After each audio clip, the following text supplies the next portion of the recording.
Tonight, the NDP hangs onto its seat in Saskatoon Meewasin with a by-election victory. Also, the city of Regina apologizes after hanging flags honoring residential school survivors upside down. Plus, firefighters were put to the test at Regina Airport today in the simulated aircraft crash. But the job involves much more. We get an inside look at the daily work of a firefighter in Regina. This is CBC Saskatchewan News.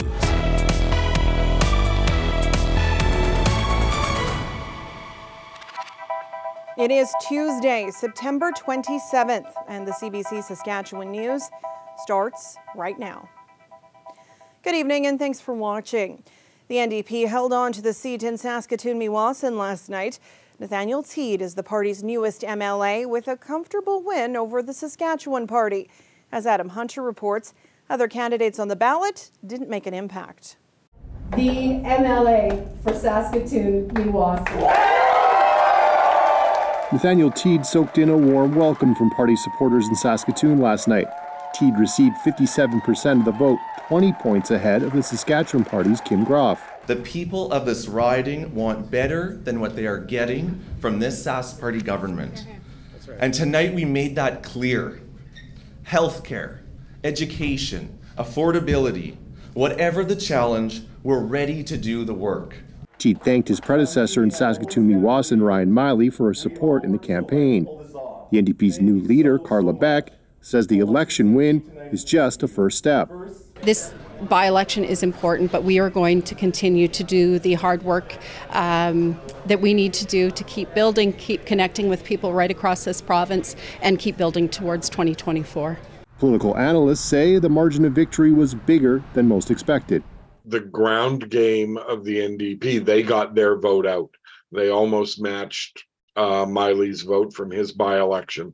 And what seems to have fallen down is that the Sask Party didn't get their vote out. McIntosh says the other big takeaway from the by-election is how poorly the Liberal, Buffalo, and Green Party fared.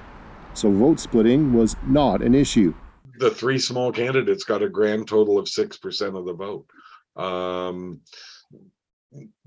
That's not good news for any of them. And we'll see where, the Liberals have got a long way to go just in building an organization that would allow them to run more than one campaign at a time. There are still some mail-in votes to be counted, but as of Monday night, about 37% of registered voters in Meewasin cast a ballot. That's 4% lower than the voter turnout in the constituency's 2017 by-election. Adam Hunter, CBC News, Regina. Community leaders and those who assist homeless people are worried about service cuts in Saskatoon. The Lighthouse homeless shelter will begin to close some of its emergency beds later this week. The Ministry of Social Services says starting Saturday, the Lighthouse will begin to gradually reduce its shelter beds. The Lighthouse, in a statement, says 30 emergency shelter spaces will be eliminated, but the Salvation Army will take those spaces over. The Lighthouse has obviously gone through a turbulent time. The provincial government announced a desire to close the shelter beds in the Lighthouse. What we want is to make sure that there are programs in place that can help to meet the needs of people who are struggling on our streets. We're facing a crisis in homelessness. We're going to pick up the slack to the best we can to help people, because at the end of the day, people come first. Whether it's homelessness, justice, incarceration, we're going to do what we can to support people. I'm hoping in the next 2 or 3 weeks we'll have another location determined and really have those supports, because we're not afraid of a challenge, because it's going to be putting people first, because winter's coming. The provincial government had announced in the spring that it would be cutting funding for the Lighthouse program. We were able to get a statement from the Lighthouse late this afternoon. The families of 2 teenagers killed in an impaired driving crash in 2014 want to see changes to the justice system. The woman who pleaded guilty in the crash is now charged with first-degree murder of a Saskatoon woman. Megan Gallagher went missing in 2020, and police are treating her death as a homicide. 6 people in total have been charged in connection with Gallagher's death. The latest is Cheyenne Petitus. Back in 2015, Petey Toos was given a 6-year sentence for killing Sarah Wensley and JP Hockey. Police say Petey Toos was driving and drunk and driving a stolen truck when she caused the crash. Petey Toos only served 2/3 of her prison sentence before she hit statutory release. The father of one of the victims says she should have served her full sentence. We need justice. We need judges to be held responsible. We need accountability for what's going on in the courtrooms. Like, look at what's going on here. There's no accountability for anything anybody does anymore. Our streets are full of crime. During her first court appearance, the Crown prosecutor said she opposed Petey Toos' release. The woman has been ordered to have no contact with the other people facing charges in Megan Gallagher's death. Here in Regina, the police chief says a special unit is having some success keeping track of dangerous offenders who've been released back into the community. The Board of Police Commissioners received an update on the Corrections Support Unit, or CSU, this morning. The unit was formed 2 years ago to check in on sex offenders and people serving out their sentences in the community. But Chief Evan Bray says the units also find people who are unlawfully at large. I think our correction support unit really highlights the fact that there are a lot of offenders that are residing either in our community, fully in our community, or maybe in a bit of a transition facility. And a lot of times they come with curfews or with different conditions that need to be abided by. And so our police officers work collaboratively with, for example, our partners at probations, at corrections, to ensure that these offenders are number one, getting the treatment that many of them are in programs, are getting the treatment care that they need, but also ensuring that they're not reoffending in the community. And that's a big part of it. Last year's statistics show the Correction Support Unit monitored almost 100 offenders in Regina. Nearly 70 dangerous habitual offenders were arrested for not doing so, and more than 130 offenders were tracked down after falling off the grid.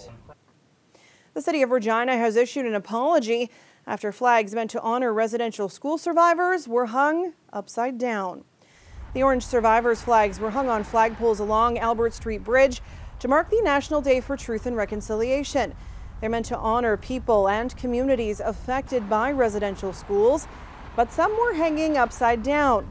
The city says it was an unintentional error and that it fixed the flags this afternoon.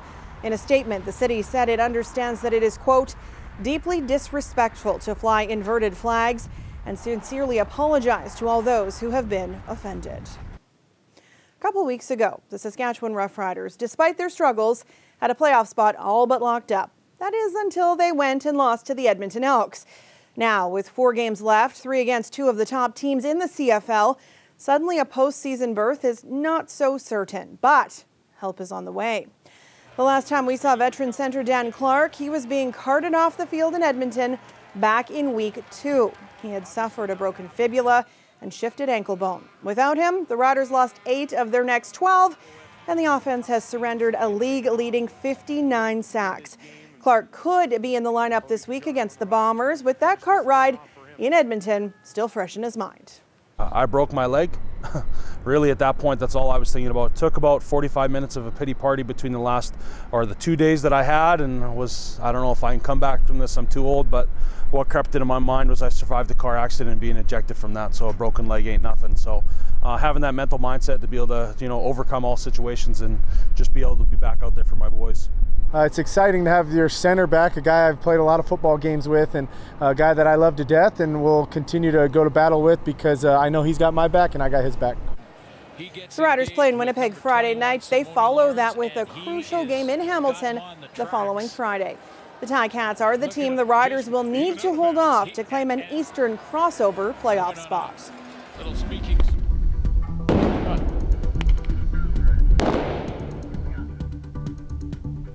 Well, what may have looked like a massive emergency over at the Regina Airport today was actually a training exercise. The Airport Authority hosted a full-scale exercise between 8 a.m. and noon. It was a simulation of an aircraft accident near the main runway, and it included more than 150 people. Transport Canada mandates that airports with international designations have to test their response plan every 2 years with a full-scale exercise. Coming up, you'll get an inside look at the job of a Regina firefighter. Stay with us.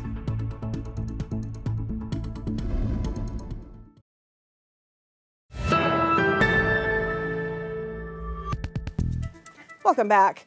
Making traditional snowshoes is a craft, but an artist in the Northwest Territories decided on an even bigger challenge, and he is just a few steps away from completing what he expects to be a record-breaking feat. What inspired this from the get-go was that I couldn't get any more snowshoes to put stained glass in. So I said, I'm going to build a snowshoe. And then I decided I'm going to build a big snowshoe. So then I checked with Guinness World Records. The Guinness World Record right now for a traditional snowshoe is 3 meters, roughly 10 feet. So I said, well, I'm going to go big or go home. First of all, I got sponsored by NDP Arts Council. I applied to create a large snowshoe for a display. Then I scaled up a regular snowshoe and a Ojibwe snowshoe that points at both ends. And Cree use it as well, and Métis use that style as well. The most complicated process was expanding the size of the snowshoe. So taking the measurements of the real snowshoe and then multiplying them to end up with a snowshoe this size. So I think I multiplied all the numbers, the widths, the length, the areas, all by 6.24. So I'd end up with 24 to 26 feet. And I ended up with 25 something. Then I had to build this big table that we see behind me. And on the table I had screwed down 2x4 in the shape of the snowshoe. So then when I steamed the wood with the steamer, I put the wood out on the frame, put it in place and let it dry. And the crossers are pegged in, the same that you would do for a traditional snowshoe. The lacing is all made with rawhide from bison. I used a full bison hide and cut it in rawhide. There's 583 feet of rawhide on the snowshoe. The next step here is to measure it, and I need 2 witnesses. I need to videotape the measuring of the snowshoe. The witnesses have to sign, the measurer has to sign, and he has to be qualified. Well, my neighbor is a surveyor, so he's got a ticket for measuring. And then I want to make a plaque that says what it is, and when I get the certificate, it'll go in a frame beside it. So wherever it's displayed, they'll be able to know. I want everybody to benefit. I want it to be a drawing card to our community. I want it to be about the North, and for the people of the North. So I think it belongs here. This weather update is brought to you by Capital Ford Lincoln, making back to busy easy.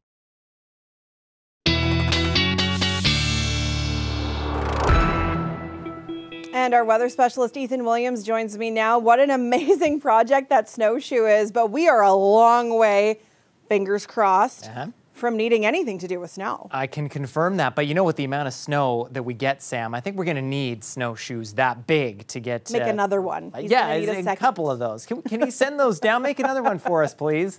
But we will start today, actually not with the snow, but with space. I want to take you about 600 million miles away from Earth. And this is Jupiter, as captured by Andrew at the Bad Wolf Observatory near Warman, the closest that Jupiter has been to Earth in 59 years, and it will not be this close again for another 109. Now, let's get a little closer to Earth. This is about 11 million miles away, and this is NASA's DART spacecraft that is basically designed to hit an asteroid and push it out of the way if it was ever heading toward Earth. And it was successful, as you can see here. It made impact with it last night. This is courtesy of the Atlas Project, a telescope in the States. Here's a little bit of a closer look.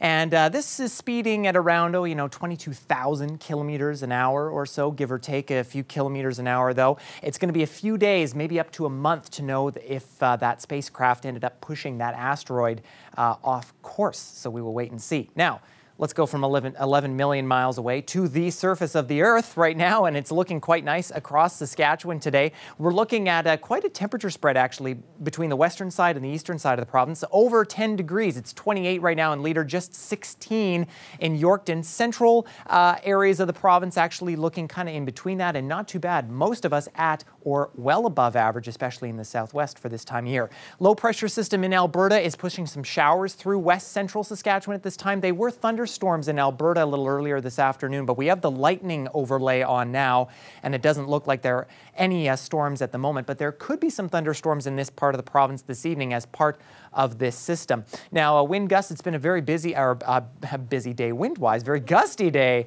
in the province. Wind gusts up to 50 kilometers an hour in Regina just a little bit earlier, and they're very breezy in the north of the province, but those should begin to die down overnight, except for southeastern portions of the province, maybe gusts up to 40 kilometers an hour as we hit midnight, and even as we get into tomorrow morning, those are still hanging around a bit. But as we see our temperature, our high pressure start to build in and those temperatures start to rise, we will see those gusts diminish significantly heading through the day tomorrow and on Thursday as well. We have this big ridge in our upper atmosphere, big ridge of high pressure stretching all the way from BC over to Ontario, and this is going to keep us quite pleasant over the next few days, and our temperatures really going to get quite hot. Look at how broad this ridge is. It's just really stagnant. It's going to be staying in place. Near record temperatures expected, 30 degrees in some parts of southern Saskatchewan over the next 2 days here. Now, aside from some showers and thunderstorms in the west central part of the province, some showers in the Parkland region tonight, but really over the next couple of days as that ridge takes effect, we're not looking for any significant weather province-wide. And that includes Regina. Look at these beautiful temperatures, maybe a little bit breezy tomorrow morning before wind gusts die down. Normal for this time of year, I put it on there, 15 degrees. We're going to be above that for the next few days for sure. And same with Saskatoon, getting close to 20 degrees or 30 degrees. Overnight lows quite high. You won't need a wardrobe change during the day, Sam. Some might say that forecast is out of this world. I'm out of here. Thanks, Ethan. An aerial view, courtesy of our CBC drone team, of the situation in Port aux Basques, Newfoundland, gives you a sense of the scale of the destruction wrought by Fiona. Nearly 100 homes have been damaged beyond repair in southwestern Newfoundland alone. Some of the homes left unlivable have been there for nearly a century. We'll have more on the aftermath of Fiona after the break. Stay with us.